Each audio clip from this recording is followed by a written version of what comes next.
ඒ භාග්‍යවත් වූ අරහත් වූ සම්මා සම්බුදුරජාණන් වහන්සේට අපගේ නමස්කාරය වේවා. නමෝ බුද්ධාය. භාග්‍යතුන් වහන්සේ නමක් මෙලෝකෙට පහළ වෙලා දේශනා කරන උතුම් ධර්මය දෙව් මිනිසුන් සූපත් කරනවා. අපේ ජීවිතත් සූපත් කළ ඒ උතුම් දහම අපි විමසා බැලුවොතින් ලෝකයේ වෙන රටවල් දිහා ධර්මයක් අහන්න නොලබන මේ තථාගතයන් වහන්සේගේ ශ්‍රාවකයන් වහන්සේලා එහෙම නැත්නම් මේ පින්වන්ත මහා සංඝරත්නයේ මේ කහ සිවුරක් දකින්න නොලබෙන මොනතරම්නම් පිරිසක් ඉන්නවද? ඒ චීවරයක් පවා දකින්න නොලබෙන. නමුත් ඒ චීවරයක වටිනාකම නොදන්නා පිරිස කොයිතරම්නම් ඉන්නවද මේ ලෝකේ? ඒ පිරිස අතරේ අපිට ක්ෂණ සම්පත්තිය ලැබිලා තියෙනවා පින්වන්ත මහා සංඝරත්නයෙන් ඒ කල්යාණ මිත්‍රයන් වහන්සේලාගේ උතුම් දහම අහන්න. ඉතින් සැබෑවටම ලාභයක්. ඒ පිරිස අතරේ ලෝකයේ සිටින්නා වූ පිරිස අතරේ තමත්ම අල්ප දෙනෙක් විතරක් ලැබෙන්නා වූ අවස්ථාවක් අපිට ලැබිලා තියෙනවා. අපිට ඒ අවස්ථාව මුණ ගැහිලා තියෙනවා. ඉතින් මේ උතුම් අවස්ථාවෙන් ප්‍රයෝජන ලබා ගන්න ආකාරය පිළිබඳව දහම තුලින් ජීවිතයේ දකින ආකාරය පිළිබඳව අපි මේ වැඩසටහන තුලින් කතා කරන්නේ මේ සම්මා දිට්ඨියටපත් වෙන්නට ඔබට පිළිසරණ පිණිස ඔබට යහපත පිණිසයි මේ දහම් මැස 15 සොඳුරු සඳහම් කතිකාව ඔබ වෙත අරන් එන්නේ. අද දවසේදීත් මහමෙවුනා භාවනා සපුවාසේ අපේ පින්වත් ස්වාමින් වහන්සේ ඔබ අප කෙරෙහි කරුණාවෙන්ම ශ්‍රද්ධා රූපවාහිනී මෙදිරියට වැඩම කළා. ස්වාමින් වහන්සේ පළමු කොට අපි බොහොම ගෞරවයෙන් নমස්කාර පූර්වකව පිළිගනිමු. සාදු සාදු සාදු. අද දහම්මැස 15 වැඩසටහන ශ්‍රද්ධා රූපවාහිනිය ඔස්සේ විකාශනය කරන්න ප්‍රතිබර දායකත්වයන් එකතු කරන්නේ අංක 382කින් 7 රත්නාරාම පාර අරංගල හෝකන්දර යන ලිපිනේ පදිංචි පින්වත් WP චන්ද්‍රාවති පෙරේරා මහත්මිය, නිමල් වික්‍රමරාජ්‍ය මහත්මයා, දුලානී වික්‍රමරාජ්‍ය මහත්මිය යන පින්වන්ත පිරිස ඒ වගේම සහෝදර සහෝදරයන් ඇතුළු පවුලේ සෑම සියලු දෙනා එකතු වෙලා ඔවුන්ගේ දායකත්වයෙන් ඇතිව අද දවසේ වැඩසටහන ඔබ වෙත අරන් එද්දී අපි ඔබට මතක් කරනවා. පින්වන්ත ඔබටත් අවස්ථාව තියෙනවා ශ්‍රද්ධා රූපවාහිනී විකාශනයේ මෙන්න මේ වැඩසටහන් වෙනුවෙන් මේ උතුම් කටයුතු වෙනුවෙන් ප්‍රතිපර දායකත්වයේ බරපැන එකතු කරන්න කතා කරන්න මේ දුරකථන අංකයට ගැන විස්තර දැනගන්න 071 232 88 87ට 071 232 88 87ට කතා කරලා ඒ ගැන වැඩි විස්තර ඔබට දැනගන්න පුළුවන්. ඒ පින්වන්ත පිරිසගේ දායකත්වයෙන් නැතිව අද දවසේ අපි වැඩසටහන ඔබ වෙත අරන් එන්න සූදානම්. ඉතින් ඔබට මතකයි දැන් පහුගිය වැඩසටහන් මාලාවක් දැන් අද දවසේ ඔබ වෙත අරන් එන්නේ මේ 8 වෙනි වැඩසටහන. අපි එකින් එකට සම්බන්ධව තමයි මේ උතුම් කාරණාවන් සාකච්ඡා කළේ. ඉතින් පින්වත් ස්වාමීන් වහන්සේ අවසරයි. අපි පහුගිය දවසේ වැඩසටහනින් පින්වත් සයන්ස් කතා කරේ දැන් මේ සම්මාදිට්ඨියටපත් වෙන්න පුළුවන් එක් ආකාරයක් පිළිබඳව. ඉතින් පින්වත් ස්වාමී අපි හිතුවා දැන් අද දවසේ වැඩසටහන ප්‍රවේශ වෙන්න එතනින් මේ ඉස්සරහට ඇවිල්ලා සයන්ස් මේ තවත් ආකාරයන් තියෙනවා සයන්ස් මේ ඊයේ දවසේ අපි සාකච්ඡා කරපු ආකාරයට වඩා තවත් මොනවා හරි කෙනෙක් ක්‍රමයක් තියෙනවා තවත් ආකාරයන් තියෙනවා සයන්ස් මේ සම්මාදිට්ඨියටපත් වෙන්න සයන්ස් අවසරයි. නමෝ බුද්ධාය. පළමුව මාගේ ගුරු දේවෝත්තම පරම පූජනීය පින්වත් ලොකු ස්වාමීන් වහන්සේට ගෞරව ආදර වන්දනාව වේවා. සාදු සාදු සාදු. ගරුතර මහා සංඝරත්නයන් අවසරයි. සදහවත් පින්වතුනි, ගිය වතාවේ වැඩසටහනේදී අපි බොහොම ලස්සන ධර්මයක් ඉගෙන ගත්තා. ඒ දේශනාව ඇත්තටම කච්චානගොත්ත සූත්‍රය. ඒ කච්චානගොත්ත සූත්‍රයේ කච්චානගොත්ත තෙරුන් වහන්සේට බුදුරජාණන් වහන්සේ සම්මා දිට්ඨිය ගැන දේශනා කළා. ඒ සම්මා දිට්ඨිය ඇති කරගන්න බුදුරජාණන් වහන්සේ වදාළේ ලක්ෂණෙහි මේ ලෝකේ අන්ත දෙකක් ගැන පෙන්ලා දුන්නා. ලෝකය ස්ථිරයි සදාකාලිකයි කියන දැක්ම ඒකාන්තයක් කියනවා. ඊළඟට ලෝකය මේ මරණින් මත්තේ ලෝකේ වෙනසී යනවා කියන උච්ඡේද දෘෂ්ටිය ඒකාන්තයක් කියනවා. බුදුරජාණන් වහන්සේ දේශනා කරන්නේ මේක පටිච්චසමුපාද ක්‍රියාවලියේ තියෙන බව. හේතු නිසා ඵල හට ගන්නවා, හේතු නිරුද්ධ වීමෙන් ඵල නිරුද්ධ වී යනවා කියන මේ ක්‍රමය. ඒතර පටිච්ච සමුප්පාදාකාරයෙන් ජීවිතයේ දෙස දැකීම කියලා කියන්නේ ලක්ෂණ සම්මා දිට්ඨිය ඇති කරගන්න විමසන්න ඕන එක විදිහක්. ඒතර ඒ වගේ තව ආකාර, ඒ කියන්නේ විමසිය යුතු ආකාර. ඇත්තටම බුදුරජාණන් වහන්සේ නමක් ලෝකයට පහළ වෙලා මහා කරුණාවෙන් මේ අවබෝධ කරගන්න දුෂ්කර ධර්මයේ අවබෝධයට පහසු වෙන ආකාරයෙන් පෙන්වලා දෙන්නේ. මේ ශ්‍රාවකයෝ යම් යම් විදිහකට අවබෝධ කරයිද ඒ අවබෝධයට උපකාරී වෙන ආකාරයෙන් බුදුරජාණන් වහන්සේ ධර්ම දේශනා කරනවා. ඇත්තටම මේක සම්මා සම්බුදුරජාණන් වහන්සේ නමකට තියෙන සුවිශේෂී හැකියාවක්. එහෙමයි. අවබෝධ කරගත්ත ධර්මය අන් අයට අවබෝධ වෙන විදිහට දේශනා කරන්න පුළුවන් හැකියාව. ඉතින් මේකටනේ අපි කියන්නේ බුද්ධ කියලානේ. බුදුරජාණන් වහන්සේට අපි බුද්ධ කියලා වන්දනා කරන්නේ බුදුරජාණන් වහන්සේ අවබෝධ කරගත්ත ධර්මය අපටත් අවබෝධ කර ගැනීම පිණිස ඊටාම නිර්වුල්ව සාත්තං සભ્યංජන අර්ථ සහිතව පැහැදිලි ප්‍රකාශන සහිතව මේ ධර්මයේ දේශනා කරපු නිසා. එහෙමයි. බුදුරජාණන් වහන්සේ දේශනා කරනවා ලක්ෂණ තථාගතයන් වහන්සේ මේ ලෝකයට පහළ වෙලා නොයේක් වර්ණනාවලින් නොයේක් අකුරු වලින් නොයේක් පද වලින් නොයේක් වචන වලින් විග්‍රහ කර කර දේශනා කළේ වෙන කිසිවක් නෙවෙයි කියනවා චතුරාර්ය සත්‍යයි. එහෙමයි. බුදුරජාණන් වහන්සේ දේශනා කළේම ලක්ෂණ එතකොට චතුරාර්ය සත්‍යය. මේ චතුරාර්ය සත්‍ය අහන්න ලැබීම තමයි අපට සම්මාදිට්ඨිය උපදව ගන්න උපකාර වෙන්නේ. එහෙමයි. දැන් අපි මුල්ම මේ වැඩසටහන වල ඉගෙන ගත්තේ බාහිරින් අපට අහන්න ලැබෙන්න ඕන චතුරාර්ය සත්‍යය. දුක්ඛ සමුදය නිරෝධ මග්ග කියන මේ චතුරාර්ය සත්‍ය අහන්න ලැබුණොත් විතරයි එතන සම්මාදිට්ඨිය උපදින්නේ. බුදුරජාණන් වහන්සේ ලෝකෙට පහළ වෙලා කලේ චතුරාර්ය සත්‍ය දේශනා කරන එක අවබෝධ කරගත්ත බුදුරජාණන් වහන්සේ මේ ලෝකෙම දැන් මට මතකයි මේ වැඩසටහන් මාලාවේදී මම ගාථාවක් කියලා දුන්නා බුදුරජාණන් වහන්සේ අවබෝධය ගැන. නතස්ස අදිට්ඨ මිදත්ති කංචි. උන්වහන්සේ අවබෝධ නොකළ කිසිවක් නැහැ. එහෙමයි. මේ ලෝකෙ දැක්ක නැති දෙයක් නැහැ. නෑ අවිඥානම ජානිතබ්බං.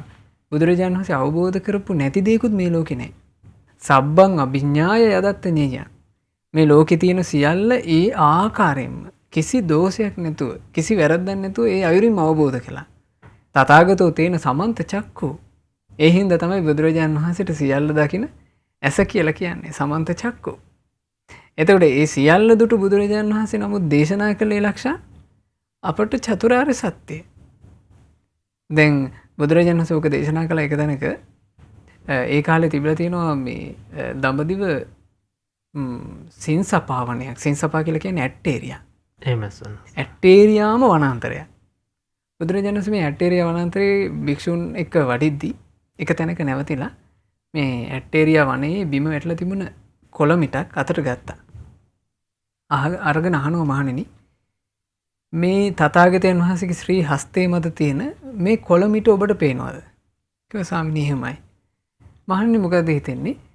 මේ තථාගතයන් වහන්සේගේ ශ්‍රී හස්තේ මත තියෙන කොළ මිටද ගොඩාක් වැඩි මේ මුළු ඇට්ටේරියා වනාන්තරයේම තියෙන කොළද කියලා ඇහුවා. දැන් ඔක සාමාන්‍යයෙන් තේරෙනවනේ ඕන කෙනෙකුට නේද ලක්ෂ.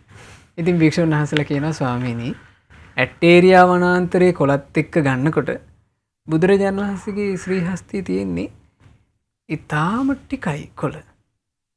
බුදුරජාණන් වහන්සේ වදාළා මහණෙනි ආන්නේ වගේ තථාගතයන් වහන්සේ මේ ලෝකේ අවබෝධ කරගත්ත දේ මේ ඇට්ටේරියා වනේ කොළ වගේ නම් ඔබට දේශනා කරන ටික මේ ශ්‍රී හස්තේ තියෙන කොළ මිට වගේ චුට්ටක්. හැබැයි මහණෙනි ඒ ඔබට ඇති. ඒ දේශනා කරන්නේ වෙන කිසිවක් නෙවෙයි. මේ දුක්ඛ නම් වූ ආර්ය සත්‍යයයි කියලා බුදුරජාණන් වහන්සේ නොයෙක් විදිහට දේශනා කරනවා. එහෙමයි සනස.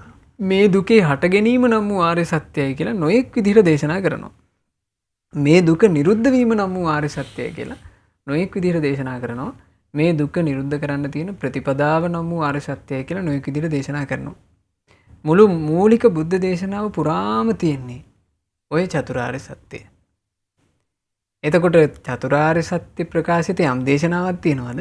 ඒ දේශනාව ලක්ෂණ අපට සම්මාදිට්ඨිය උපදව ගන්න උපකාර වෙනවා. එහෙමයි සනස. එතකොට අපිට තේරෙනවා සම්මාදිට්ඨිය උපදව ගන්න එහෙනම් ආකාර ගොඩාක් තියෙන්න ඕන.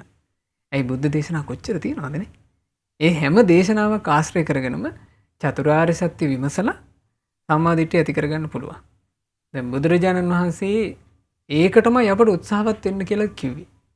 මොකද මේ මනුස්ස ජීවිතේ ලබනවා කියන එක ලක්ෂණ භාග්‍යතුන් වහන්සේ දේශනා කළේ මෙහෙම එකක්. ඒ කරුණු අහනකොට නුවණින් විමසනකොට අපිට තේරෙනවා අපි මනුස්ස ජීවිතය ගැන කිසිවක් දන්නේ නැහැ. අපි මිනිස්සු විදිහට ඉපදිලා අපි කනවා. අපි මේ ප්‍රීති වෙනවා. ඔහේ දවස ගෙවලා දානවා. සමහර ලාවට අපිට මහන්සි හිතුනහම අපි පැය ගණන් නිදා ගන්නවා. එහෙමයි. අපිට තේරෙන්නේ මේ දුර්ලභ වටින එකක් අපිට ලැබුණේ කියලා. බුදුරජාණන් වහන්සේ දේශනා කරන ලක්ෂණ මේ මහා සාගරේ ඉන්නවා කියනවා කැස් බෑවෙක්. ඔය කැස් බෑවට පේන්නේ එකම එක ඇහැයි. ඒ එක හැක් පේනකොට අපි අදරක් කියනවනේ එක හැක් පේන එක හැක් පේන්නේ නැති කෙනාට කන කෙනා කියලා. එහෙම ඇසන. ඒ හින්දා ඔය කැස් බෑවට කියන්නේ කානෝ කච්චපෝ කන කැස් බෑවා. ඔය කන කැස් බෑව ඉන්න මුහුදේ මේ කන කැස් බෑවට තියෙනවා කියනවා සිරිතක්. අවුරුදු 100කට වතාවක් විතරක් මූ වතුරින් එළියට ඔළුව දාලා අහස බලනවා. ඌ අවුරුදු 100කට එක වතාවයි කියන මේ වතුරින් උඩට එන්නේ. එහෙමයි. ඔය අතරේ මිනිස්සෙක් වැඩකට ගන්න බැරුව පාවිච්චි කරන්න බැරි වෙච්ච වියගහක් වතුරට දානවා. වතුර කියන්නේ මහා සාගරයට දාන්නේ. මේ මහා සාගරයට දාන වියගහක් ලක්ෂයන් මේ දැන් අපි හිතමු ගඟකට දැම්ම කියලා. එහෙම නැත්නම් අපි හිතමු වැවකට දැම්ම කියලා. වැවේ නම් ලක්ෂයන් මේක වැවේ තැම්පත් වෙච්ච ජලයක්නේ තියෙන්නේ. එහෙමයි. මහා සාගරයේ ජලය හැමතිස්සෙම කැළැත්තෙනවානේ. මේ කැළැත්තෙන වතුරේ මේ තෙරක් නොපෙනෙන සයුරේ මේ වියගහ පාවෙනවා. සයුරත් එක්ක සසඳද්දී වියගහ කියන්නේ කොච්චර චූටි එකක්ද? ඔය වියගහේ තියෙනවා තනි විය සිදුරක්. බුදුරජාණන් වහන්සේ අහනවා මහණෙනි තෙරක් නොපෙනෙන සාගරේ අර වියගහ පාවෙමින් තියෙද්දි වියගහේ සිදුර යම් තැනක තියෙනවාද? අවුරුදු 100කට වතාවක් මහා සයුරේ ඉඳලා උඩට එන කැස් පෑවා මේ විය සිදුර ඇතුලින් ඔළුව දාලා අහස බලනවාද? මේ කාරණේ මහණෙනි වෙයිද කියලා ඇහුවා. එතකොට අර ස්වාමීන් වහන්සේලා කියනවා ස්වාමීනි භාග්‍යතුන් වහන්සේ අතිච්ච මිදන්. ඊටාම කලාතුරකින් වෙන්න පුළුවන් කිව්වා. එහෙමයි සර්. ඒක වෙන්නේ නැහැ කියන්න බෑනේ. ඊටාම කලාතුරකින් වෙන්න ඊටාම අඩු සම්භාවිතාවකින් ඒක වෙන්න පුළුවන්. බුදුරජාණන් වහන්සේ දේශනා කළා ඒවං අතිච්ච මිදන් භික්කවේ මනුස්ස සත්තං ලද්දා. මහණෙනි ඒ වගේ ඊටාම කලාතුරකින් ඔබට මනුස්ස ජීවිතය ලැබුණේ. ඕන්නේ නම් මේ මිනිස්සු වෙලා ඉපදිලා අපි නොඑක් දේ කරමින් ජීවත් වෙනවා. අපි තේරුම් ගන්න ඕන මේ ලැබිච්ච මනුස්ස ජීවිත සම්පත්තිය කොයි වගේ එකක්ද කියලා. කන කැස් බෑවෙක් අහස් මේ වියසිදුරෙන් අහස බලනවට වඩා දුර්ලභයි පින්වතුනි. ඔබත් මමත් අපි මේ ලැබූ මනුස්ස ජීවිතේ. බුදුරජාණන් වහන්සේ දේශනා කළා ඒ මනුස්ස ජීවිතය ලැබෙන්න යම් සම්භාවිතාවක් තියෙනවනේ. කන කැස් බෑව වියසිදුරෙන් අහස බලනවා වගේ. එහෙම ඇසන. ඊට වඩා දුර්ලභයි කිව්වා. බුදුරජාණන් වහන්සේ නමක් ලෝකේ පහළ වීම. ඊටත් වඩා දුර්ලභයි කිව්වා. ඒ බුදුරජාණන් වහන්සේගේ ධර්මය ලෝකේ බැබලීම. හරිද? එතකොට බුදුරජාණන් වහන්සේ එතන ලස්සනට දේශනා කරනවා. මහණෙනි දැන් ඔබ දුර්ලභ මනුස්ස ජීවිතෙත් ලැබුවා. බුදුරජාණන් වහන්සේත් ලෝකේ පහළ වෙලා. බුදුරජාණන් වහන්සේගේ ධර්මයත් ඔබට දසහතින් අහන්න ලැබෙනවා. ඒ නිසා මහණෙනි මේ දුක්ඛ කියලා අවබෝධ කරගන්න මහන්සි වෙන්න. මේ දුකේ හට ගැනීම කියලා අවබෝධ කරගන්න මහන්සි වෙන්න. මේ දුකේ නිරෝධය කියලා අවබෝධ කරගන්න මහන්සි වෙන්න. මේ තමයි දුක් නැසන වැඩපිළිවෙල කියලා අවබෝධ කරගන්න මහන්සි වෙන්න. මේ චතුරාර්ය සත්‍ය අවබෝධ කරගන්න මහන්සි වෙන්න කියලායි බුදුරජාණන් වහන්සේ දේශනා කළේ. එහෙනම් ලක්ෂාන් මේ යුගයේ අපේ ශාස්ත්‍රඥ වහන්සේ පිරිනොම් පාලා නමුත් දහම් කතාව දහම් ගෝසා වැහෙනවා. එහෙම දහම් ගෝසා වැහෙන කාලේ එක එක දේවල් විමසන්න ගියොත් නම් අපි විනාශ වෙනවා. දහම් ගෝසා වැහෙන කාලේ ශ්‍රද්ධාවෙන් ධර්මය අහලා ඒ ධර්මයයි විමසන්න ඕනේ. ඒ ධර්මයේ විමසද්දී චතුරාර්ය සත්‍යනේ ධර්මයේ තුල තියෙන්නේ. එහෙමයි. ඒ ධර්මයේ විමසද්දී ඒකාන්ත වශයෙන් ඒ අයට සම්මාදිට්ඨිය උපදව ගන්න අවකාශය තියෙනවා. එහෙමයි සනස. දැන් අපි මේ බොහෝ දෙනා දැන් විවිධ දේවල් විමසනවා, විවිධ කාරණාවන් දැන් වර්තමානයේදී අපි ගත්තට පස්සේ විවිධ තාක්ෂණය එහෙම නැත්නම් මේ විද්‍යාව සම්බුදු දහමට ගලපලා විග්‍රහ කරන්න නැත්නම් පිරිසක් උත්සාහ කරනවා. එහෙම නැත්නම් මේ නොයෙකුත් කාරණාවන් තියෙනවා. ඉතින් මිත්‍යා මතවාදවල එළඹිලා කටයුතු කරන පිරිස ඕනෑ තරම් ඉන්නවා. ඉතින් පිරිසස මේ කාලේ පිළිත් සයන්ස් මතක් කළා වගේ මේ සයන්ස් එකේ භාග්‍යවතුන් වහන්සේගේ ධර්මයේ දැක්වෙන උදාහරණයක් එක්ක මේ අනගැස් බෑව වේස් දුරින් ඉදී බලනකොට වඩා දුර්ලභයි කිව්ව කාරණාවට වඩා බලද්දි සයන්ස් මේ ඒකත් එක්ක එක්ක දැන් අපිට තේරෙනවා හොඳ ආකාරව මේක දුර්ලභ දෙයක් අපිට ලැබිලා තියෙන කියලා. ඉතින් සංස මේ නොයෙකුත් දේවල් විමසන්නට වඩා මේ චතුරාර්ය සත්‍ය ධර්මය විමසන්න අපි උත්සාහ කළ යුත්තේ ඇයි කියන දේ අද මේ සමාජයේ තේරුම් කරගන්න පුළුවන් නම් මට දෙන සංස ඒක බොහොම වටිනවා. ඒ නිසා සංස මේ මට තවදුරටත් මේ කාරණාව අපි විමසගත්තොත් බොහොම වටිනවා කියලා සංස මේ වටිනාකම මේ දුර්ලභ අවස්ථාවෙන් අපි ප්‍රයෝජන ලබා ගන්න කොහොමද කියන කාරණාව අවසරයි ස්වාමීන් වහන්සේ. බුදුරජාණන් වහන්සේ දේශනා කරපු ධර්මය ගැන බුදුරජාණන් වහන්සේගේ ධර්මය ගැන ඔබ නිරතුරු අහන රතන සූත්‍රයේ මේන්න මෙහෙම ගාථාවක් තියෙනවා. ඒ ධර්මය කයං විරාගං අමතම් පනීතං යදජ්ජගා සක්්‍ය මුනි සමාහිතෝ න තේන ධම්මේන සමත්තිකින්චි. ඒක අදහස තමයි ලක්ෂාන් කයං විරාගං කෙලෙස් නසන විරාගී බව උපදවා දෙන අමතම් පනීතන් අමර්ථ නිවනට කැඳවන ප්‍රනීත වූ ශ්‍රී සද්ධර්මය. යදජග සක්්‍ය මුණී සමාහිතෝ සමාහිත සිත් ඇති ශාක්‍ය මුණීන්ද්‍ර වූ බුදුරජාණන් වහන්සේ විසින් වදාරණ ලද්දේද න තේන ධම්මේන සමත්තිකින්චි. ඒ දහමට සම කළ හැකි කිසිවක් ලොව නැතනේ. එහෙමයි ලොකු ස්වාමීන් වහන්සේ පරිවර්තනයේ තියෙන්නේ. ඒ ධර්මයට සමාන කරන්න පුළුවන් කිසිවක් නැහැ. ඒ ධර්මයට සමාන කරන්න පුළුවන් කිසිවක් නැත්තම් අපි කොහොමද මේ වර්තමානයේ තියෙන මේ විද්‍යාවක් එක්ක ඕක සසඳන්න යන්නේ? එහෙමයි. ඊළඟට අපි කොහොමද අන්‍ය දර්ශනයක් එක්ක ওই ධර්මයේ සසඳන්නේ? අපි කොහොමද අපිට හිතෙන ඒවට අනුව ওই ධර්මයේ සසඳන්නේ?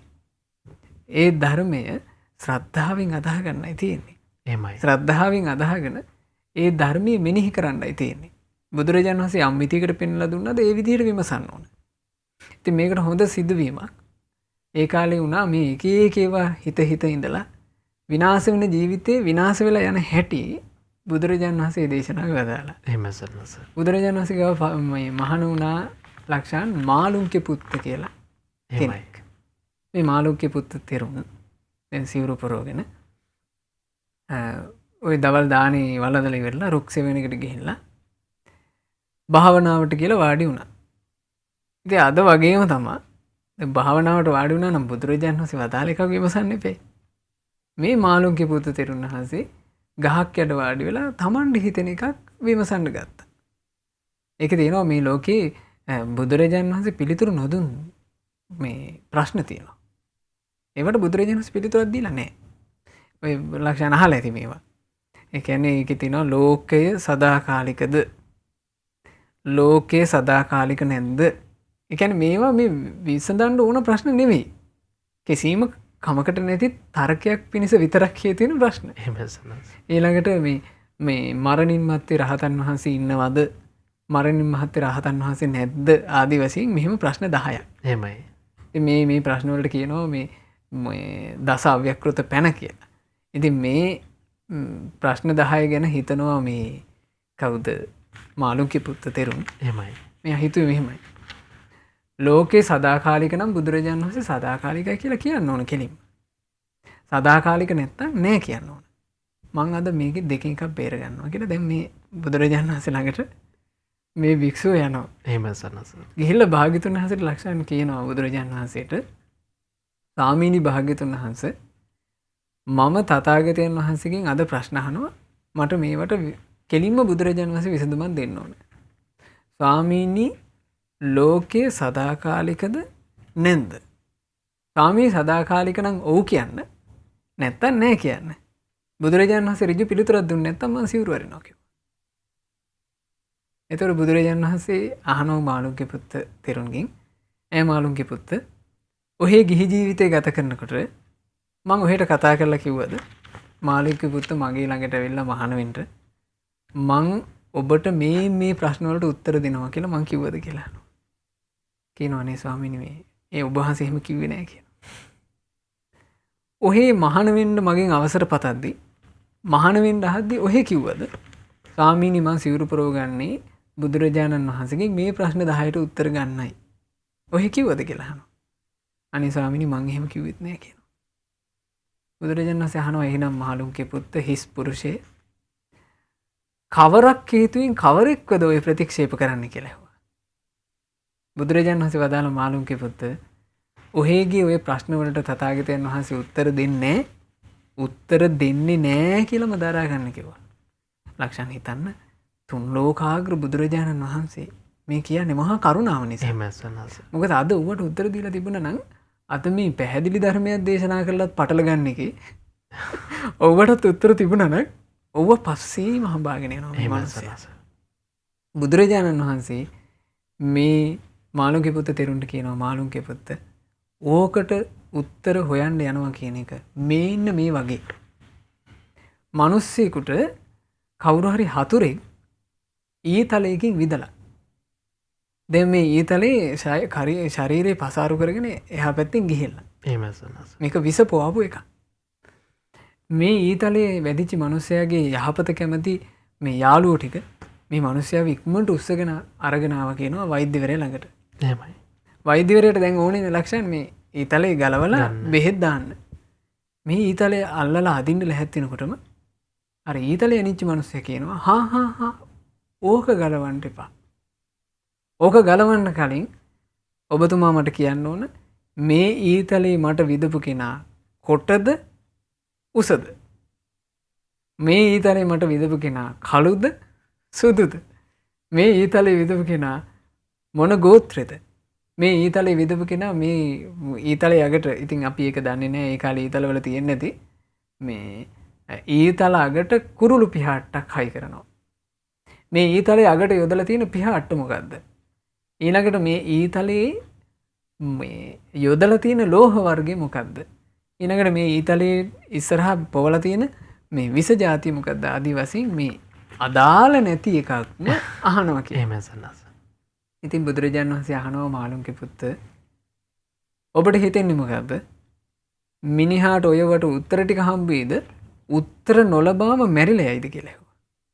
කිව්වා ස්වාමීනි ඔව්වට උත්තර හොයන්න ගියොත් ඊතලේ යන්නලා තියෙද්දි උත්තර නොලබාම මැරිලා යනවා කිව්වා. බුදුරජාණන් වහන්සේ වදාළ මාළුන්ගේ පුත්ත ඔය වගේ තමයි ඔයගේ ප්‍රශ්න ටික. මේ උපන්න ජීවිතේ ලැබිච්ච මනුස්ස ජීවිතේ හිතාගන්න බැරි වේගෙන් වයසට යනවා.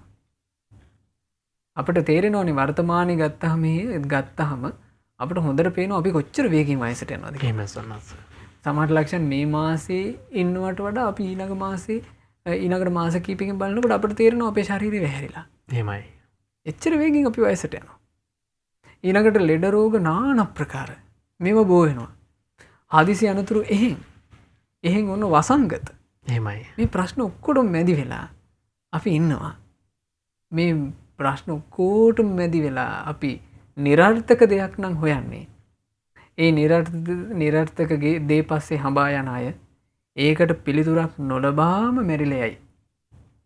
ඒ නිසා බුදුරජාණන් වහන්සේ දේශනා කළා මාළුන්ගේ පුත්ත ඔව්වාට තථාගතයන් වහන්සේ උත්තර දුන්නෙත් නෑ ඔවට දෙන්නෙත් නෑ උත්තරේ. හැබැයි බුදුරජාණන් වහන්සේ දේශනා කළා කියලා දරා ගන්න කිව්වා. මේ දුක කියලා දේශනා කළා. මේ තමයි දුකේ හට ගැනීම කියලා දේශනා කළා. මේ තමයි දුක නිරුද්ධ වීම කියලා දේශනා කළා. මේ තමයි දුක නිරුද්ධ කරන ප්‍රතිපදාව කියලා දේශනා කළා. මේ චතුරාර්ය සත්‍ය බුදුරජාණන් වහන්සේ දේශනා කළා කියලා දරා ගන්න කිව්වා. එහෙමයි. බුදුරජාණන් වහන්සේ මූලික දේශනාව සම්පූර්ණයෙන්ම තියෙන චතුරාර්ය සත්‍යය. එහෙමයි. සොන්නස දැන් මේ විදිහට අපි විග්‍රහ කරගෙන ඉද්දි මේ උතුම් කාරණාවන් දැන් මේ සම්මාදිට්ඨියට පත්වන ආකාර කෙනාගෙන කෙනාට වෙනස් වෙනවා පින්නත් සයන්නාංශ.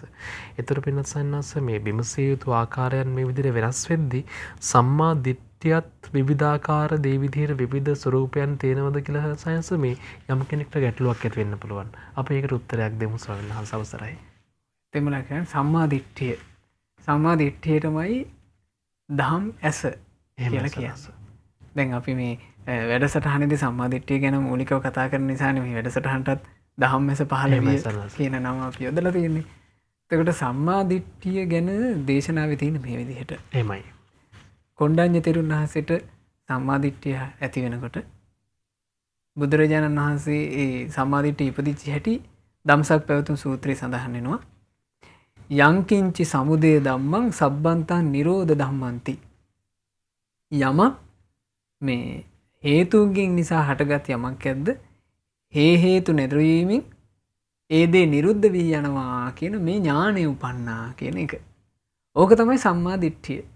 එතකොට සම්මා දිට්ඨිය කියලා කියද්දි පින්වතුනි මේ අපි තේරුම් ගන්න ඕනේ සම්මා දිට්ඨිය කියලා කිව්වේ ඔය ධර්මතාවය අවබෝධ වීම. හේතුන් නිසා යමක් හටගන්නවද ඒ හේතු නිරුද්ධ වීමෙන් එය නිරුද්ධ වී යනවා කියන දැක්ම. ඒක තමයි සම්මා දිට්ඨිය. ඒතර සම්මා දිට්ඨි ගොඩාක් ගැන කතාවක් දේශනාව ඇතුලේ නැහැ.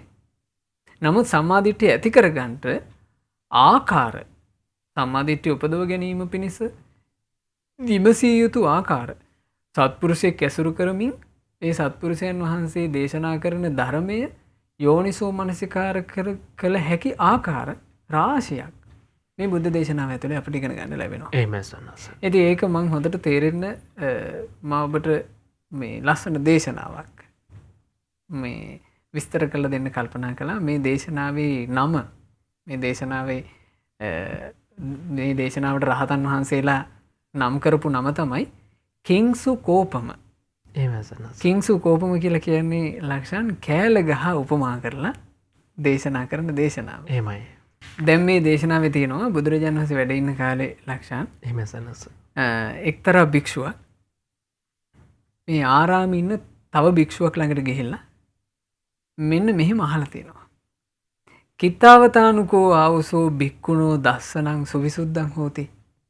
දැන් අර ස්වාමීන් වහන්සේගෙන් අහනවා මේ අනේ ස්වාමීනි මට කියලා දෙන්න යම් කෙනෙකුගේ දැක්ම යම් කෙනෙකුගේ දෘෂ්ටිය පිරිසුදු වෙන්නේ ඒ කියන්නේ දෘෂ්ටිය හරි වෙන්නේ කොයි විදිහට බැලුවොත්ද කියලා ඇහුවා. එතකොට මේ සම්මාදිට්ඨිය ගැන අහන්නේ. එහෙමයි සන්නස. මේ යම් කෙනෙක් හරියටම දැක්කා වෙන්නේ කොහොම බැලුවොත්ද කියලා අර භික්ෂුව තවත් භික්ෂුවකින් ඇහුවා.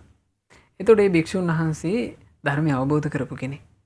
ඒ භික්ෂුව කියනවා චන්නං පසායතනානං සමුදයංච අත්තගමංච යථා භූතං පජානාති. ඕකට ආයුෂ්මතුනි ස්පර්ශ ආයතන හයේ හට ගැනීමත් නැතිවීමත් නුවණින් දකින්න ඕන. ආන් එහෙම කිව්වා. එහෙමයි සන්නස. එතකොට ඔන්න පිළිතුරක් ලැබුණා මේ භික්ෂුවට. හැබැයි පිළිතුරෙන් සතුටු වෙන්නේ නැහැ. එහෙමයි. මේ භික්ෂුව තවත් ස්වාමීන් වහන්සේ නමක් ළඟට යනවා. ඒ ස්වාමීන් වහන්සේ ළඟට ගිහිල්ලා ඒ ස්වාමීන් වහන්සේ නමගෙනුත් ඇහුවා ස්වාමීනි කොයි විදිහට බලද්දිද මේ අපේ දැක්ම පිරිසුදු වෙන්නේ. ඕන්න එතකොට ඒ භික්ෂුව කියනවා ඒ භික්ෂුව ධර්මය අවබෝධ කරපු කෙනෙක්. සම්මා දිට්ඨිය තියෙන කෙනෙක්. එහෙමයි. කියනවා යතෝකෝ අවසෝ භික්ඛු පංචන්නං උපාදානස්කන්ධානං සමුදයං චත්තගමංච. ආයස්මතුනි මේ භික්ෂුව පංච උපාදානස්කන්ධේ හට ගැනීමත් නැතිවීමත් කියන එක හොඳට නුවණින් යථාර්ථ වශයෙන් දකින්න ඕන. ආන් එතකොට ඔහුගේ දර්ශනය පිරිසිදු වෙනවා කියලා ඒ භික්ෂුව උත්තර දුන්නා. දැන් මේකෙනුත් භික්ෂුව සෑහීමකටපත් උන්නේ. එහෙමයි සන්නස. තව තුන්වෙනි භික්ෂුවක් ළඟටත් යනවා. ඒ භික්ෂුන් වහන්සේ ළඟට ගිහිල්ලා ඒ භික්ෂුවගෙනුත් ඇහුවා. එයත් ධර්ම අවබෝධ කරපු භික්ෂුවක්. එහෙමයි. සම්මා දිට්ඨිය තියෙන කෙනෙක්. දැන් ඒ භික්ෂුව වෙන විදිහකට කියලා දෙනවා. ඒ භික්ෂුව කියනවා චතුන්නම් මහා භූතානං සමුදයං චත්තගමංච යථා භූතං පජානාති. ආයුෂ්මතුනි ඕකට කරන්න තියෙන්නේ මේ සතර මහා භූතයන්ගේ හට ගැනීමත් නැසීමත් නුවණින් දකින්න ඕන කිව්වා.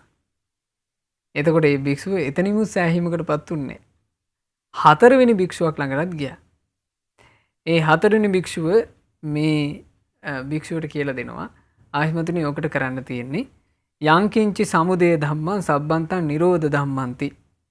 හේතුන්ගෙන් හටගන්න ස්වභාවයේ ඇති යමක් ඇද්ද ඒ හේතු නිරුද්ධ වෙලා යනකොට ඒ ඔක්කොම නිරුද්ධ වෙලා යනවා කියලා නුවණින් දකින්න ඕන කියලා දැන් මේ ස්වාමීන් වහන්සේට කිව්වා. එහෙමයි සන්නස. දැන් ලක්ෂණ මේ ස්වාමීන් වහන්සේට ඕන උනේ ජීවිතේ හරියට දකින්න දැක්ම පිරිසුදු කරගන්නනේ. එහෙමයි. දැන් ඒකට අහන්න ගියාම 4 දිනකින් උත්තර 4ක් ලැබුණා. එක ස්වාමීන් වහන්සේ නමක් කිව්වා ස්පර්ශ ආයතන මේ වල හට ගැනීම නැසීම නුවණින් දකින්න ඕනේ කිව්වා. එක ස්වාමීන් වහන්සේ නමක් කිව්වා පංච උපාදානස්කන්ධය හට ගැනීම නැසීම දකින්න ඕනේ කියලා. තව ස්වාමීන් වහන්සේ නමක් කිව්වා සතර මහා භූතයන් ගැන නුවණින් දකින්න ඕනේ කියලා. තව ස්වාමීන් වහන්සේ නමක් කිව්වා මේකට හේතුඵල ධම දකින්න ඕනේ කියලා. එතකොට මේ ස්වාමීන් වහන්සේට නිකන් මහා අවුලක් වගේ දැනුණා මේක. එහෙමයි සන්නස. ඒ 4 දිනකින් උත්තර 4ක් Tamanට ලැබුණේ. එහෙමයි. එතකොට මේ භික්ෂුව බොහොම නොසතුටු වෙලා මේ මම මොකද්ද කරගන්නේ කියලා අදහසක් නැතුව බුදුරජාණන් වහන්සේ ළඟට ශාස්ත්‍රඥ වහන්සේ ළඟට වැඩම කළා. ඒ බුදුරජාණන් වහන්සේ ළඟට ගියාට පස්සේ බුදුරජාණන් වහන්සේ ඔය අර්ථය තෝරලා දෙන්න තමයි ලක්ෂාන් කෑල ගහ උපමා කරගෙන කාරණා වදාලේ. කෑල ගහේ උපමාවෙන් තමයි මේ භික්ෂුවට මේක වටහලා දුන්නේ බුදුරජාණන් වහන්සේ. එහෙමයි සන්නස. ඉතින් අපි අද වර්තමානයේ දිහා බලුවට පස්සෙත් මේ මගේ මේ ඕනෑතරම් තියෙන ඉතින් ස්වභාවයන් අපි ධර්මයේ හරියට තේරුම් ගන්නට ඕනේ. දැන් මේ ධර්මයේ අපිට ඇහෙන විදිහ වෙනස් වෙන්න පුළුවන්. කොහොමවත් අපිට පින තියෙන විදිහට ඒ කරුණු කාරණාවන් සකස් වෙවි. නමුත් අපි උත්සාහ කරන්න ඕනේ මේ උතුම් ධහම අවබෝධ කරගන්න. කල්යාණ මිත්‍රයන් වහන්සේලාගෙන් මේ උතුම් ධහම් කාරණාවන් ඉගෙනගෙන සම්මා දිට්ඨියටපත් වෙන්න අපි උත්සාහ කරන්න ඕනේ. ඉතින් විනසයන්ස මේ ආභ වහන්සේ මේ දැන් අපිට පැහැදිලි කරලා දුන්නේ මේ කිංසුවෝපම සූත්‍ර දේශනාව පදනම් කරගෙන තමයි මේ කාරණාවන් පැහැදිලි කරලා දුන්නේ. ඒතර පිනත් සයන්නාස මේ අපි විමසා බලද්දි මේ උතුම් කාරණාවන් දැන් අපිට පැහැදිලි වෙනවා භාග්‍යවතුන් වහන්සේ වැඩ හිඳපු සමයේ මොනතරම්නම් මේ සුන්දර වෙන්නේ නැද්ද? මොකද භාග්‍යවතුන් වහන්සේගේ ප්‍රඥාවෙන් අඳුර ගන්නවා කෙනාගේ පුත්කලයන්ගේ කොහොමද මට්ටම කියලා. ඒතර වෙනසස ඔහුට ගැළපෙන විදිහට එහෙම නැත්නම් මේ පින්නත් ස්වාමීන් වහන්සේට ගැළපෙන විදිහට උතුම් කාරණාවන් මනාකොට කියලා දෙනවා. ඒතර වෙනසස මේ කෑල ගහේ උපමා වෙන්නේ මේ කාරණාව පැහැදිලි කරලා දෙන්නේ. ඉතින් මේ විදිහට පැහැදිලි කරලා දුන්න නිසා එතෙන්දී ඒ පින්නත් ස්වාමීන් වහන්සේගේ ගැටලුව මොකද මේ ගොඩක් ලොකු අවුලකින් හිටිය සයන්නාස. ඉතින් ඒ ගැටලුව වලින් දිහාගෙන ඒ සම්මාදිට්ඨියට පත් වෙන්න පුළුවන්කම ලැබුණා. ඒ කාරණාව තවදුරටත් අපිට පැහැදිලි කරගන්නත් මට දෙන්නේ මේ හැමෝටම මේ දේ වටී විසයන්නාස අපිට තවදුරටත් පැහැදිලි කරගන්න. මූලික දේශනා ඇතුලේ තියෙන බොහොම ලස්සන එහෙමයි දේශනාවක් ලක්ෂණ කිංසුකෝපම සූත්‍රය. බුද්ධ ශාසනයේ මේ බුදුරජාණන් වහන්සේ වැඩ සිටපු කාලේ තිබුණ සුන්දරත්වය දැන් බලන්න අර භික්ෂුවක් බොහොම අහිංසක විදියට පත්කඩේ අරගෙන එහෙමයි සන්නස. තවත් භික්ෂූන් ළඟට ගිහිල්ලා අහනවා. එතකොට කොයිතරම් සුන්දර විදිහට මේ දහම් කතාව කරන්න පසුබිම. එහෙමයි සන්නස. භාග්‍යවතුන් වහන්සේ මේ විසින් ධර්මයේ දේශනාව නිසාම හදලා දීලා තියෙනවාදනේ. එහෙමයි සන්නස. දැන් ඇත්තම මේ ලක්ෂණේ පසුබිම කියන එක ගොඩාක් උපකාරයිනේ. එහෙමයි සන්නස. දැන් සිල් රකින්න සීලය ආරක්ෂා කරගන්න උපකාරී වෙන පසුබිමක් තියෙනවා. සීලවන්තයෝ ඉන්න තැන. සිල් රකින්න අනුග්‍රහ කරන තැන. එහෙමයි. එතකොට මේ භික්ෂූන්ට මේ බුද්ධ ශාසනය ඇතුලේ කොච්චර ලස්සනට ඒ කාලේ තිබිලා තියෙනවද? ධර්මාර්ථයක් අහගන්න, ජීවිතය ගැන අහගන්න මේ හොඳ දහම් කතාවක් කරන්න පුළුවන් පසුබිම තිබිලා තියෙනවා. එහෙමයි සර්. ඉතින් ඒ නිසානේ දැන් අහන භික්ෂුවකින් අපිට අපි ධර්ම ඉගෙනගෙන තියෙන අපිට තේරෙනවා ඒ අහන භික්ෂුවකින් බොහොම පැහැදිලි බොහොම ලස්සන උත්තර ලැබුණානේ. ජීවිතය ගැන බොහොම ගැඹුරින් බලන්න හේතු වෙන පිළිතුරු ලැබුණා. එහෙමයි සර්. දැන් බුදුරජාණන් වහන්සේ ළඟට ඇවිල්ලා ඇත්තම මේ භාග්‍යතුන් වහන්සේ කියන්නේ බුදුරජාණන් වහන්සේට තියෙනවා බුද්ධ චක්කු, බුදු ඇස. එහෙමයි. ඒක වෙන කිසි කෙනෙකුට නැහැ. එතකොට බුදුරජාණන් වහන්සේට ලක්ෂණ මේ ජීවිතය දිහා බලන්න පුළුවන් ඒ බුදු ඇස කියලා කියන්නේ මේ ඥාන දෙකක්. එහෙමයි. එකක් තමයි ඉන්ද්‍රිය පරෝපරියත්ත ඥානය, අනිත් එක ආසයානුසේ ඥානය. ආසයානුසේ ඥානයෙන් බලන්න පුළුවන් කියනවා අවබෝධය වහගෙන තියෙනවා නම් මොකක් හරි එකකින්. ඒ අවබෝධය වැහුනේ මොකෙන්ද කියලා බලන්න පුළුවන්. එහෙමයි. ඒක ආසයානුස ඥානය. ඉන්ද්‍රිය පරෝපරියත්ත ඥානයෙන් බලන්න පුළුවන් අපේ ගාව තියෙන ඉන්ද්‍රිය ධර්මයන්ගේ මොකද්ද දුර්වල. අපි ඉන්ද්‍රිය පහක් තියෙනවානේ. ශ්‍රද්ධා, විරිය, සති, සමාධි, ප්‍රඥා. මේ ඉන්ද්‍රියන්ගේ මේරීම තමයි ධර්ම අවබෝධය. බුදුරජාණන් වහන්සේට බලන්න පුළුවන් මේ ඉන්ද්‍රියෙන් මේ පුද්ගලයාගේ මොන ඉන්ද්‍රියද දුර්වල. එතකොට ඒ අවශ්‍ය ඉන්ද්‍රියට මේ දියුණු වෙලා යන විදිහට බුදුරජාණන් වහන්සේ දහම් කතාව කරනවා. එහෙමයි සර්. ඉතින් මේක තමයි ශාස්ත්‍රීය සම්පත්තිය ආශ්චර්යනේ. එහෙමයි. බුදුරජාණන් වහන්සේ ධර්ම දේශනා කළාම ඒකයි වේගින් ඒ ධර්මය අවබෝධ කළේ. ඒ නිසා ලක්ෂණ දෙන්න අපි දහම් කතාවට කියන්නේ නැහැනේ පෙළහර කියලා. එහෙමයි සර්. බුදුරජාණන් වහන්සේගේ ධර්ම දේශනාව ප්‍රාතිහාර්යයක්. එහෙමයි. ඒකට කියනවා අනුශාසනී ප්‍රාතිහාර්යය. ධර්ම අනුශාසනාව කියලා කියන්නේ බුදුරජාණන් වහන්සේගේ ප්‍රාතිහාර්යය. දැන් මේ භික්ෂුව මේ විදිහට පැමිණිලා බුදුරජාණන් වහන්සේ අතින් ඔක්කොම විස්තර කිව්වා. අනේ ස්වාමීනි භාග්‍යතුන් වහන්සේ මම මේ විදිහට භික්ෂූන් මේ පිරිසක් ළඟට ගිහිල්ලා 4 නමක් ගාවට ගිහිල්ලා ප්‍රශ්න ඇහුවා. අනේ ස්වාමීනි මේ මට උත්තර 4ක් ලැබුණේ. එහෙමයි සර්. ඉතින් ස්වාමීනි මම ඒක ප්‍රශ්නයක් ගැනවත් මගේ හිතේ සතුටක් නැහැ ඒ පිළිතුරු ගැන. ඒ හින්දාමයි මම භාග්‍යතුන් වහන්සේ වැඩ සිටි තැනට පැමිණුනේ. ස්වාමීනි මම බුදුරජාණන් වහන්සේගෙන් දැනගන්න කැමති භික්ෂුවකගේ කිත්තාවතානකෝ භන්තේ භික්කුණෝ දස්සනස විසද්දන් හෝති. අනේ ස්වාමීණි මට කියල දෙන්න කොහොමද භික්ෂුව ජීවිතයේ දකින පිළිවෙල හරියටම හදාගන්නේ. මොන බුදුරජාණන් වහන්සේ වදාලා. බුදුරජාණන් වහන්සේ මේ ලස්සන්ට අර කාරණය තෝරලා දෙනවා. භික්ෂුව මේ මෙහෙම තේරුම් ගන්න කියනවා. සේයතාපි භික්ඛු පුරිසස්ස කිංසුකෝ අදිට්ඨ පුබ්බෝ අස්ස. භික්ෂුව එක පුරුෂයෙක් හිටියා එයා කෑල ගහ කලින් දැකලා නැහැ. දැන් කෑල ගහ කියන එක මේ තේරුම් ගන්න ඕන ලක්ෂණ අපි මේ වගේ කෑල ගහ කියලා කියන්නේ ඇහැල වගේ ගහක්. එහෙමයි සන්නස. දැන් ඇහැල ගහ කියන එකේ කාලයකට ලක්ෂණ හොඳට අපි දකිනවනේ කොළ දළු සහිතව ගහ පිරීලා තියෙනවා. එහෙමයි. කාලයකට මල් පිපෙනවා. කාලයක් එනවා අර කොළයි දළුයි මලුයි ඔක්කොම හැලිලා නිකන් අර ගහේ ඉදල් ටික විතරක් තියෙනවා. එහෙමයි. එතකොට මේ කෑල ගහ කියන්නේ තන්න ඒ වගේ මේ අවුරුද්ද ඇතුලේ විපර්යාසයට පත් වෙන ගහක්. කාලෙන් කාලට විවිධ විදිහට තමයි දකින්න ලැබෙන්නේ. විවිධ විදිහට දකින්න ලැබෙන්නේ. දැන් අපි ගත්තොත් බෝධීන් වහන්සේලා වුණත් එහෙමයි. අපි දකිනවා කාලයකට මේ කොළ ගොඩාක් හැලිලා. එහෙමයි. බොහොම මේ අතු විතරක් තියෙන කාලනේ. එහෙමයි. ඒ වගේ මේ කෑල ගහ කියන්නේ මලුත් හට ගන්න මේ කොළත් හැලිලා යන ওই જાති ගහ. එහෙමයි. එතකොට මේ කෑල ගහ කියන එක දැකපු නැති පුරුෂයා එක මිනිහෙක් ළඟට ගිහින් ඇහුවා කියනවා මේ මිනිස්සු කෑල ගහ කියන්නේ කොයි වගේ එකක්ද කියලා. එතකොට අර මිනිහා කෑල ගහ දැකලා තියෙනවා. එහෙමයි. ඒ මිනිහයා කියනවා කෑල ගහ කියලා කියන්නේ පුරුෂයා ඕක හරි කළු පාට ගහ. ඕක මේ පිච්චිච්ච කණුවක් වගේ. ওই ගහ ගැන තේරුම් ගන්න තියෙන පිච්චිච්ච කණුවක් වගේ. කියලා මේ පුරුෂයා උත්තරේ දුන්නා. ඒ කිව්වේ සයන්ස් මේ කොළ හැලිච්ච කාලේ. කොළ හැලිච්ච මේ දල්ලක්වත් නැති කාලේ තමයි මෙයා දැකලා තියෙන්නේ. එහෙමයි. එතකොට අර පුරුෂයා ඒකෙන් සතුටුුන්නේ නැහැ කියනවා. කෑල ගහ නිකන් පිච්චිච්ච කණුවක් වගේ කිව්ව එකට සතුටුුන්නේ නැහැ. එහෙමයි. ඒ තව කෙනෙක්ගෙන් ගිහින් අහලා තියෙනවා. ඒ මිනිස්සයා කිව්වා කෑල ගහ කියලා කියන්නේ මිනිස්සුયો හරියට මේ නුග ගහක් වගේ මේ හොඳට කොළ පිරිච්චි හරි පිරුණු ගහක් කිව්වා. එහෙමයි. එතකොට එයා දැකලා තියෙන හොඳට කොළ තියෙන කාලේ. එහෙමයි සන්නස. ඊළඟට තව මිනිහෙක් ගාවට ගිහිල්ලා ඇහුවා. ඒ මිනිස්සයා කියලා තියෙනවා ලෝහිතකෝ අම්බු පුරුෂ. මේ පුරුෂය ඕක හරියට මේ හරියට මේ රතු පාට මේ නිකන් හරියට රතු රතෙන් පිරිච්චි මස් වැදැල්ලක් වගේ.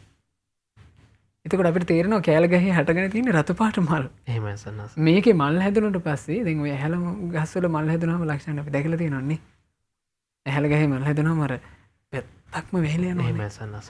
අන්න ඒ වගේ ගහම ලස්සනට ගහම කහ පාට වෙහිලා යනවා. දැන් මේ රතු පාට මල් වලින් වැහිලා තියෙන කාලෙක දැකලා තියෙන්නේ. එතකොට ඒ පුරුෂයා කිව්වා මේ ඕක නිකන් හරියට හරි ලස්සන රතු මල් කලබක් වගේ කියලා කිව්වා. එතකොට බුදුරජාණන් වහන්සේ දේශනා කළා මේ පින්වත් භික්ෂුව හොඳට තේරුම් ගන්න කියනවා ඒ පුරුෂයෝ තුන්දෙනා යම් විදිහකට පිළිතුරු දුන්නා නම් ඒ පිළිතුරු එකක්වත් දොස් සහිත නැහැ කියනවා. එහෙමයි සන්නස. ඒ පිළිතුරු හැම එකක්ම හරි කියනවා. ඒ පිළිතුරු වල හැබැයි මෙහෙම එකක් තිබුණා කියනවා. ඒ පුරුෂයෝ ඒ මේ වතාවේ කෑල ගහ දකින්නකොට ඒ කෑල ගහ තිබුණේ ඒ විදිහට කියනවා. එහෙමයි. වෙන මොකක් ගැනවත් නෙවෙයි කියන ඔය විස්තරය කියලා ඒ කෑල ගහ ගැනමයි කියනවා. ආන් ඒ වගේ තමයි කියන ඔබට අහන්න ලැබිච්ච පිළිතුරුත්. ඒ භික්ෂූන් සම්මා දිට්ඨිය ගැනමයි ඒ කතා කරේ. ජීවිතේ දකින හරි පිළිවෙල ගැනමයි කතා කළේ. නමුත් ඒ භික්ෂුව ඒ ක්‍රමයට තමයි දැකලා තිබුණේ. එහෙමයි. ඒ නිසා තමන් දුටු ක්‍රමය ගැන තමයි කියනවා විස්තර කළේ. එතකොට අර භික්ෂූන්ගේ දහම් කතාව කෙරෙහි යම් අප්‍රසාදයක් යම් ගැටුණු බවක් අර භික්ෂුවගේ හිතේ තිබ්බනම් ශාස්ත්‍රඥ වහන්සේ මහා කරුණාවෙන් ඒක නැත්තරම නැති කළා. එහෙමයි සන්නස. ඒ නැත්තරම නැති කරලා තමයි ඒක නැත්තරම නැති කරන කාරණේ අපි ඉගෙන ගන්න අවශ්‍ය නිසා තමයි මම මේ කිව්වේ. මොකද අපි ඉගෙන ගත්තනේ මේකට ගොඩාක් ක්‍රම තියෙනවා කියලා. එහෙමයි සන්නස. මේක තුලින් අපිට තේරෙනවා මේ කෙසුකෝපම සූත්‍රයෙන් අපට සම්මාදිට්ඨිය ඇති වෙන්න විමසන්න බොහෝ ආකාර තියෙන බව නේද ලක්ෂණ. එහෙමයි සන්නස. එතකොට බුදුරජාණන් වහන්සේ දැන් මේ භික්ෂුවට සම්මාදිට්ඨිය ඇති වෙන්න උපකාර කරනවා. බලන්න බුදුරජාණන් වහන්සේ දේශනා කරන හැටි. මේ භික්ෂුවට මේ කාරණේ පහදන්න. එහෙමයි. කියනවා භික්ෂුව මේක මේ වගේ එකක්.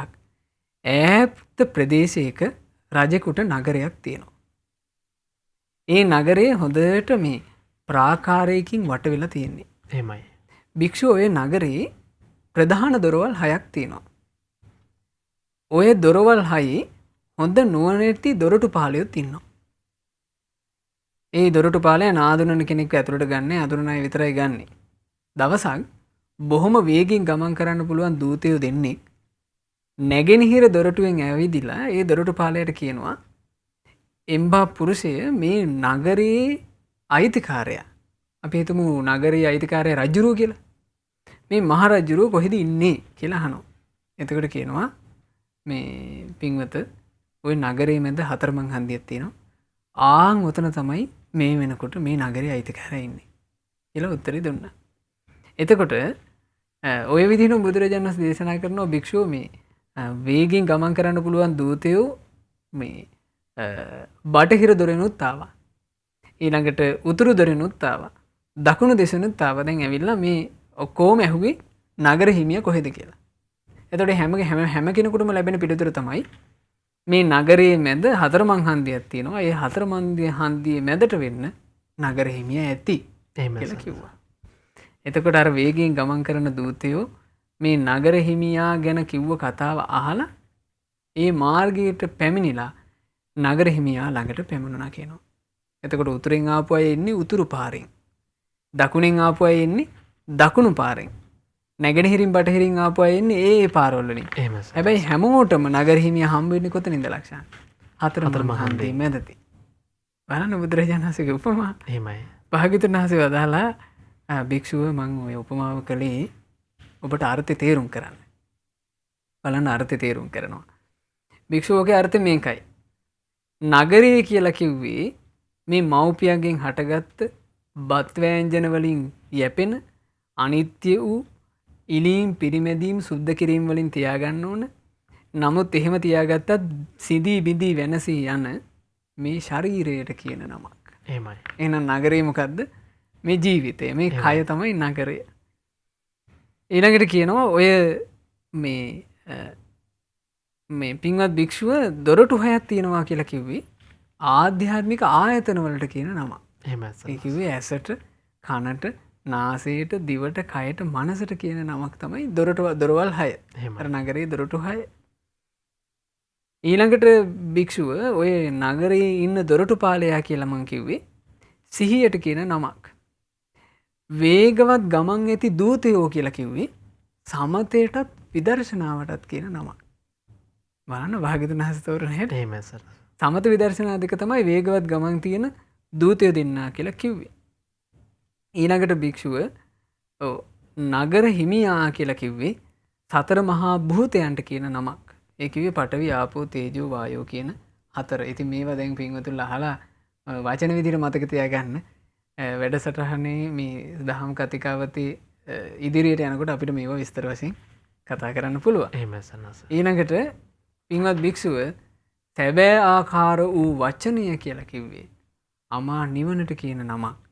පින්වත් භික්ෂුව ඒ හැමදිනාම පැමිණි මාර්ගය කියලා කිව්වේ ආර්ය අෂ්ටාංගික මාර්ගයට කියන නමක් කිව්වේ. එහෙමයි සන්නස. එතකොට ඒ ආරෂ්ඨාංග මාර්ගයේ සම්මා දිට්ඨිය ආදී වශයෙන් බුදුරජාණන් වහන්සේ තෝරනවා. එතකොට මේ කාර්යයට ලක්ෂණ අර වගේ දැන් අර මේ පාරවල් 4ක් කියලා දුන්නා නේද භික්ෂුන්. එහෙමයි සන්නස. ඒ පාරවල් 4ෙන්ම එළඹුණත් යන්න තියෙන්නේ එකම එක තැනකට. ඒ පාරවල් හැම එකකටම යන්න උපකාර කරන්නේ සමත විදර්ශනා. එහෙමයි.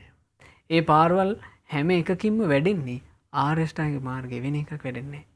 ඒ පාරවල් 74ින්ම ගිහිල්ලා අවසානයේ සඵල කරගන්න තියෙන්නේ ඒ අමා නිවනයි. ඒ නිසා මේ කිංසුකෝපම සූත්‍රය අපි ඇත්තටම අද දේශනාව තුළ මේ සාකච්ඡාව තුළ අපිට කාල වේලාව ලැබෙන විදිහට කෙටියෙන් විස්තර කළේ. එහෙමයි සර්. ඉතින් යලි යලිත් මේ දේශනාව සංයුත්ත නිකාය 4 පොත් වහන්සේක තිබෙන්නේ. ඔබට මේ කාරණා ඉගෙනගෙන පැහැදිලි කරගන්න පුළුවන්. එහෙමයි සර්. මේ උතුම් කාරණාවන් පැහැදිලි කරලා දෙන්නේ ඔබ අපේ ජීවිතවල යහපත පිණිසම තමයි. ඉතින් අපි උත්සාහ කරන්නට ඕනේ අපිට ගැලපෙන විදිහට අපිට කොතනකදී හෝ ඒ අවස්ථාව ලැබේවි මේ උතුම් සම්මා දිට්ඨිය කරා එළඹෙන්න. ඉතින් අපි කොහොමුණත් යන්න දෙපෙන්නේ මේ ආරෂ්ඨාංගික මාර්ගය ඔස්සේ තමයි මේ උතුම් නිවන කරා මේ සම්මා දිට්ඨිය උපදවා ගැනීමෙන් අපිට ගමන් කරන්න තිබෙන්නේ. ඉතින් ඒකට උපකාරී වන්න තමයි මේ දහම් මැස්ස පහළ වේ මේ සොඳුරුසු දහම් කතිකාවබෝධය තරන්. ඉතින් අද දවසේත් අපිට මේ උතුම් කාරණාවන් සාකච්ඡා කරන්න ලැබුණා. ඉතින් ඔබට මේ වැඩසටහන නරඹන්න ලැබෙන්නේ පින්වන්ත පිරිස දායකත්වයෙන් එක් කරන නිසා බරපැන විකාශන දායකත්වය එකතු කරන නිසා. ඉතින් මේ පින්වන්ත පිරිස වෙනුවෙන් අපි පුණ්‍යානුමෝදනාවට කාලය එකතු කරගන්නවා ස්වයංනාස්ස වැඩසටහනේ කාලය නිමා වෙන නිසා.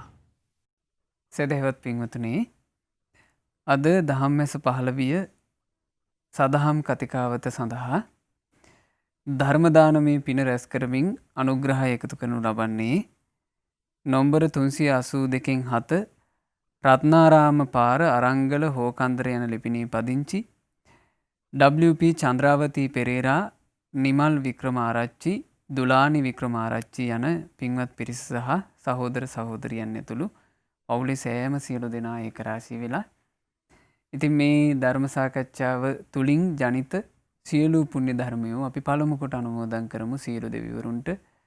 සග්දෙවිඳුන් ප්‍රධාන සතරවරන් දෙවිවරු, සෙම්පති දෙවිවරු මේ සියලු පුණ්‍ය ධර්මයන් අනුමෝදන් වෙත්වා. අප හැම දෙනාගේ ඉෂ්ඨකාමී දෙවියෝද පින් අනුමෝදන් වෙත්වා. ඒ පින් අනුමෝදන් වන දෙවියෝ දිව්‍ය ආශීර්වාදයෙන් වැඩෙත්වා. ශ්‍රද්ධා සීලාදී ගුණ ධර්මයන්ගෙන් වැඩෙත්වා. පිනෙන් සතුටු වන සියලු දෙවියෝ අප හැම දෙනාට දෙවියන්ගේ ආශිර්වාදය, රැකවරණය, උපකාරය නොඅඩුවම සලසා දෙත්වා. සාදු සාදු සාදු. අපගේ කල්යාණ මිත්‍ර පරම පූජනීය ගුරු දේවෝත්තම පින්වත් ලොකු ස්වාමීන් වහන්සේට මේ සියලු පුණ්‍ය ධර්මයන් අනුමෝදන් වෙත්වා. පින්වත් ලොකු ස්වාමීන් වහන්සේ නිදුක් වෙත්වා, නිරෝග වෙත්වා, දීර්ඝායුෂ ලබත්වා. මේ ගෞතම බුද්ධ ශාසනයේම උතුම් චතුරාර්ය සත්‍ය ධර්මය පරිපූර්ණ වශයෙන්ම අවබෝධ කරගන්නට වාසනාව ලැබෙත්වා. සාදු සාදු සාදු. මහමෙවුනා වාසී රටලෝක වාසී පූජනීය මහා සංඝරත්නයටත් අනගාരികා මෑණියන් වහන්සේලාටත් පැවිදි අපේක්ෂාවෙන් සිටින පින්වත් හැම දෙනාටත් පින් අනුමෝදන්ව ගෞතම සසුනේම චතුරාර්ය සත්‍ය ධර්මය අවබෝධ වෙත්වා. සාදු සාදු සාදු. මේ පරලෝයන්ට යෙදුණු WP සේතන් පෙරේරා පියාණන්ටත්, W බබා පෙරේරා මෑණියන්ටත්, WP රුවිතන් පෙරේරා බාප්පාටත්, ප්‍රේමසිරි වික්‍රමාරච්චි පියාණන්ටත්, සිලිනෝනා වික්‍රමාරච්චි මෑණියන් ඇතුළු නමින් මියගියා වූ සියලු ඥාතීන්ට මේ සියලු පින් අනුමෝදන් වෙත්වා. ඉතින් සුපින්නතුන් හැම දෙනාගේ නමින් මියගිය ඥාතීන්ටත් මේ සියලු පින් අනුමෝදන්ව මේ ධර්ම දානමේ පින අනුමෝදන් වන ඒ ඥාතීන්ගේ පරලෝ ජීවිතය සැපයෙන් සැපයට පත්වෙත්වා.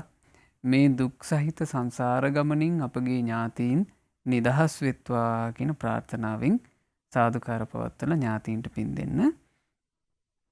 ඒ වගේම පින්වතුනේ රැස් කරගත්ත සියලු පුණ්‍ය ධර්මයන්ගේ ආශිර්වාදය, තෙරුවනේ ආශිර්වාදය, දෙවියන්ගේ ආශිර්වාදය දුලානී වික්‍රමාරච්චි දියණියට සැලසී ඒ දියණිය කරන කියන සියලු කටයුතු සර්ව ප්‍රකාරයෙන් සාර්ථක කරගෙන කිසි බාධාවකින් කරදරයකින් තොරව සුවසේ ජීවිතය ගත කරන්නටත් මේ ලද දුර්ලභ මනුස්ස ජීවිතයේ ලද බුදු සසුනේ පිහිට පිළිසරණ ලබන්නටත් වාසනාව ලබත්වා කියන අදහසින් සිත ප්‍රාර්ථනා කරන්න.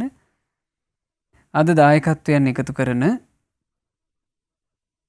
අරංගල හෝකාන්දර ලිපිනේ පදිංචි WP චන්ද්‍රාවතී පෙරේරා, නිමල් වික්‍රමාරච්චි, දුලානි වික්‍රමාරච්චි යන ඒ පින්වත් පිරිසටත් ඒ අයගේ සුජීවත්ව සිටින සහෝදර සහෝදරියන්ටත් දූ දරුවන් සහ ඒ පවුල්වල සෑම සියලු දෙනාටත් මේ දුර්ලභ ධර්ම දානමේ පින්කම අනුමෝදන්ව මේ පිනේ ආශිර්වාදය, තිරුවනේ ආශිර්වාදය, දෙවියන්ගේ ආශිර්වාදය සැලසී සියලු යහපත උදා වේවා.